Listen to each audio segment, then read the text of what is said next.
ಈ ಇದರಲ್ಲಿ western ಘಾಟ್ಸಲ್ಲಿ forest ಎಲ್ಲ ಇರುತ್ತಲ್ಲ, ಅವಳೆಲ್ಲ ಮಾರ್ಟಾಲಿಟಿ ಹೇಗಿರುತ್ತೆ? ಮಾರ್ಟಾಲಿಟಿ ವೆಸ್ಟರ್ನ್ ಘಾಟ್ಸ್ ಅಲ್ಲ, ಈ ದೊಡ್ಡ ಅಡಲ್ಟ್ಸ್ ಏನಿದೆ ಅದನ್ನು ಟೈಗರ್ ಯಾವುದೂ ಅಂಟು ಮಾಡಲ್ಲ. ಟೈಗರ್ಗೆ ಇದು ತುಂಬ ದೊಡ್ಡದು. ಸೊ ಏನಾದರೂ ಸಬ್ ಅಡಲ್ಟ್ ಅಥವಾ ಮರಿ ಇದ್ದರೆ ಟೈಗರ್ ಅಂಟು ಮಾಡುತ್ತೆ ಒಂದು. ಆಮೇಲೆ ನಾನು ನೋಡಿರೋ ಪ್ರಕಾರ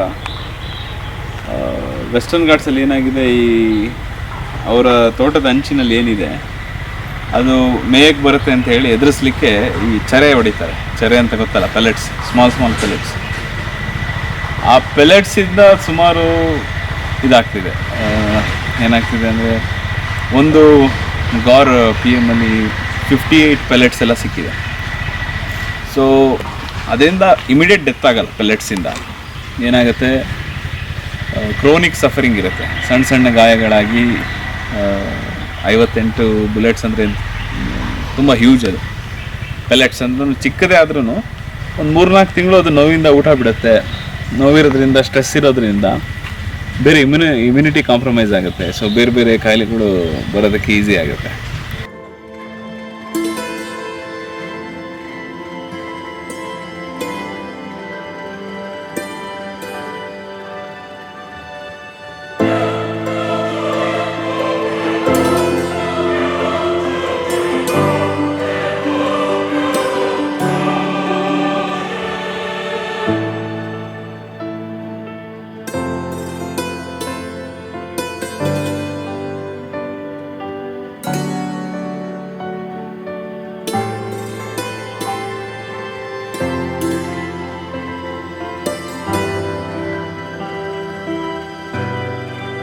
ಸೊ ಆ ಥರ ಎಲ್ಲ ಕಾನ್ಸಿಕ್ವೆನ್ಸಸ್ ಆಗಿ ಸತ್ತಿದೆ.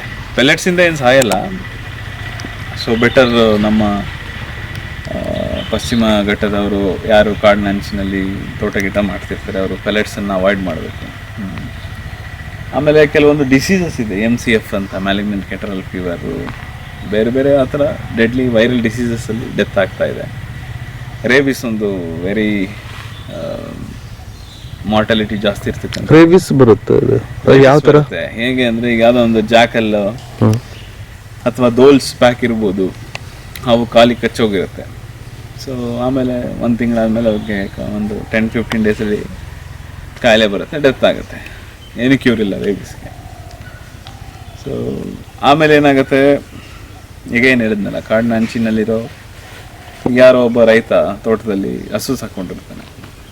ಆ ಹಸುಗೆ ಏನೋ ಒಂದು ಕಾಯಿಲೆ ಬರುತ್ತೆ, FMD, ಕಾಲ್ ಬಾಯಿ ಜ್ವರ ಇರ್ಬೋದು. ಅದು ಆ ವೈರಸ್ ಎಲ್ಲ ಜಸ್ಟ್ ಏರಲ್ಲೇ ಸ್ಪ್ರೆಡ್ ಆಗುತ್ತೆ, ವೈರಸ್ಸು. ಸೊ FMD ಅಂತವೆಲ್ಲ ಈಸಿಯಾಗಿ ಸ್ಪ್ರೆಡ್ ಆಗಿ ಇವಕ್ಕೂ ಮರಿ ಇದ್ದರೆ ಮಾರ್ಟಾಲಿಟಿ ಕಾಲ್ ಬಾಯಿ ಜ್ವರದಲ್ಲಿ ಕಂಪಲ್ಸರಿ ಇದೆ.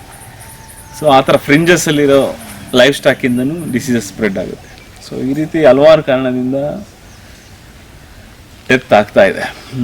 ಮತ್ತು ಪೋಚಿಂಗ್ ಇರ್ಬೋದು, ಕೆಲವರು ಮಾಂಸಕ್ಕಾಗಿ ಇದನ್ನು ಹೊಡಿತಾ ಇದ್ದಾರೆ.